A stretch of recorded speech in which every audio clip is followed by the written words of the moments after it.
سلسلہ واقعات number 50 part be. تو میں بتا رہا تھا کہ بہاولپور میں میری رہائش اطہر شاہ صاحب کے خالی کردہ مکان میں ہو گئی اور اپنے چھوٹے بھائی کے گھر میں میں رہنے لگا۔ وہ اپنی فیملی کو لے کر مری چلے گئے اور میں اپنی فیملی کو لاہور سے لے کر بہاولپور آ گیا۔ پھر رفتہ رفتہ حالات معمول پر آئے، 1 سال لگ گیا۔ 1 سال بعد میں نے اپنا بڑا گھر لے لیا اور بڑا دفتر بنوا لیا۔ پھر وہ تمام مرات، کار، جیپ، ٹیلی فون اور نوکر چاکر، پھر وہ یعنی زندگی، بلکہ میں نے اپنے گھر کے احاطے میں ایک ٹیوب ویل لگوا لیا وہاں بہاولپور میں۔ تو وہ خاصا لمبا چوڑا گھر تھا، تو اس میں بڑی پھر زندگی خوبصورت گزرنے لگی۔ ہم تقریباً 2003 ستمبر تک وہاں بہاولپور میں رہے۔ ستمبر میں میری نیپا ٹریننگ آ گئی 20ویں اسکیل میں پروموشن کے لیے۔ ایک NIPA national institute of public administration کی ٹریننگ ہوتی ہے لاہور میں یا کراچی میں۔ تو وہ چونکہ ہم پنجاب کے ہیں تو ہماری لاہور میں ٹریننگ ہوتی ہے۔ تو میں اس ٹریننگ کی غرض سے جو ہے لاہور آ گیا۔ البتہ میرے بچے وہیں مقیم رہے، کیونکہ اس وقت میری بیٹی جو ہے وہ MA کی طالبہ تھی بہاولپور یونیورسٹی میں۔ تو جلد ہی اس کی وہ 2 سال پورے ہو گئے اور پھر ہم سب واپس لاہور میں یونائٹ ہو گئے، اور یوں وہ چڑیا کا جو گھونسلے کا واقعہ تھا وہ اپنے انجام کو پہنچا۔ اللہ تعالیٰ نے معاف کر دیا اور ہم اپنے گھر میں واپس آ گئے۔ تو اس کے بعد ایک اور واقعہ مجھے یاد آ رہا ہے۔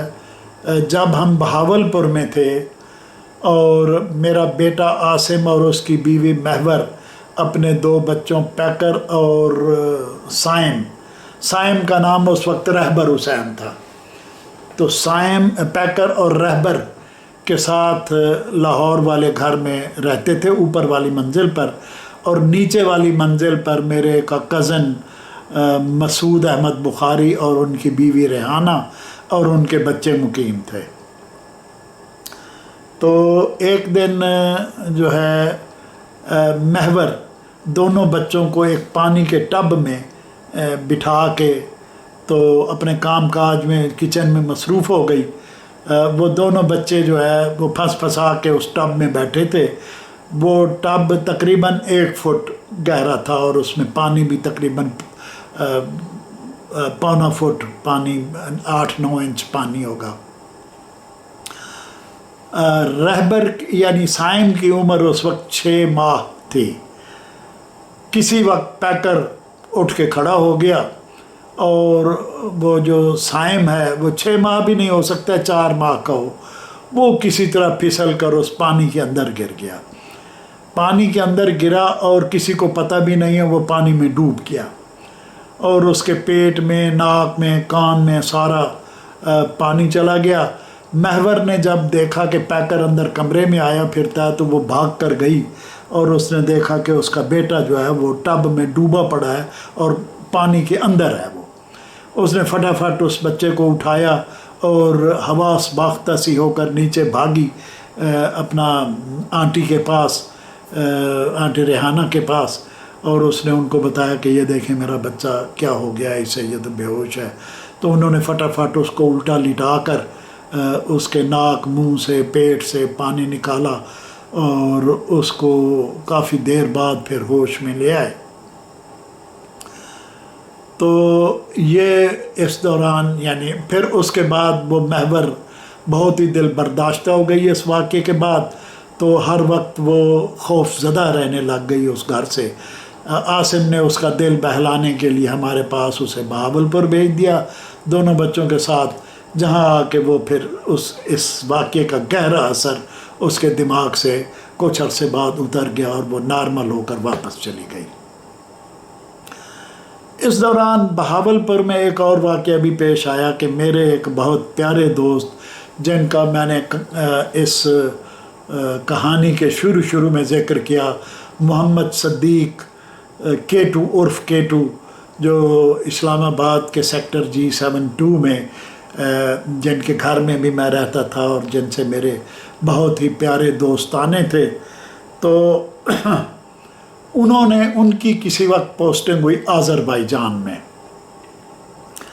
آذربائیجان میں وہ شادی شدہ تھے، انہوں نے وہ جہاں بھی جس اسٹیشن پر بھی جاتے وہاں ایک شادی کر لیتے تھے، تو اور پھر جب آتے تو وہ طلاق دے کے جان چھڑا کے آ جاتے۔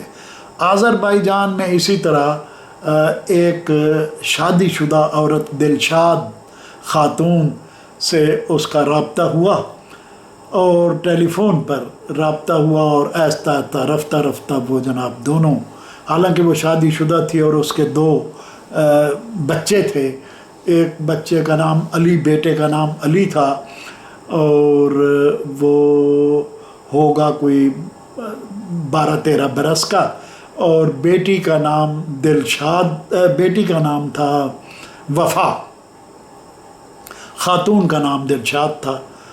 تو وہ انہوں نے کوئی ایسا چکر دیا کہ اس دلشاد بیچاری نے اپنے خامن سے طلاق لے لی اور ان میرے دوست کیٹو مہاراج سے شادی کر لی۔ یہ شادی کر کے پاکستان واپس آ گئے، اس کی جو جائیداد وغیرہ تھی اس کو وہاں بیچ دیا اور اس کو بے گھر کر کے وہ پاکستان آ گئے۔ اب وہ پاکستان ان سے ٹیلی فون پر رابطے میں رہتی کہ بھئی مجھے تم یہاں چھوڑ کر چلے گئے ہو تو اب ہمارا بھی کچھ کرو۔ تو اس نے انہیں لارا دیا تھا کہ میں اپنے جو پہلی بیوی اور بچے ہیں نا 6، ان کو میں امریکہ میں سیٹل کر چکا ہوں، تو آپ کو بھی میں امریکہ میں سیٹل کروں گا۔ بہرحال یہ کسی نہ کسی طرح اس کو چکر دے کر پاکستان لے آئے۔ پاکستان تو لے آئے لیکن رکھیں کہاں، کوئی جگہ نہیں تھی، تو انہیں وہ جگہ سوچی میرا گھر بہاولپور۔ تو یہ علی، وفا اور دلشاد کو لے کر میرے گھر آ گئے، اور آ کر وہاں انہیں میرے حوالے کر دیا کہ بھائی میں تو امریکہ جا رہا ہوں، ان کو تم جو ہے یہاں اپنے یہاں مقیم رہنے کی اجازت دو، یہ اپنا کھائیں پکائیں گے، کچھ تم سے ہو سکے تو ان کو کھانا وانا دیتے رہنا، باقی یہ ہے کہ میں جلد ہی امریکہ میں ان کی رہائش کا بندوبست کر کے واپس آ جاؤں گا اور پھر میں ان کو امریکہ لے جاؤں گا۔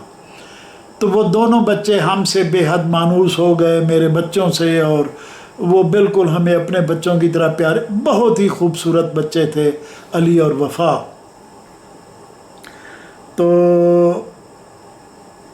یہ ہمارے پاس تقریباً 2 مہینے رہے۔ 2 مہینے بعد جو ہے وہ برادر صدیق، میں ان کو برادر صدیق کہتا تھا، برادر صدیق امریکہ سے آئے اور وہ ان کو لے کر اسلام آباد چلے گئے۔ بعد کی ان کی کہانی بڑی دردناک ہے۔ بہرحال میرے ساتھ بہاولپور میں یہی ہوا کہ ان کے بچے 2 ماہ تک ہمارے گھر میں رہے، جو میرا بڑا گھر ٹیوب ویل والا گھر تھا، جس میں وہ علی تو ٹیوب ویل میں نہاتا بھی تھا، ہم نے وہ بڑی بطخیں رکھی ہوئی تھیں، تو علی سارا دن ان بطخوں سے کھیلتا رہتا اور سارا دن میرے بچوں سے بھی کھیلتا رہتا، اور یوں ان کا وقت بہت اچھا گزر گیا۔ یہاں میں قسط نمبر 50 کو ختم کرتا ہوں۔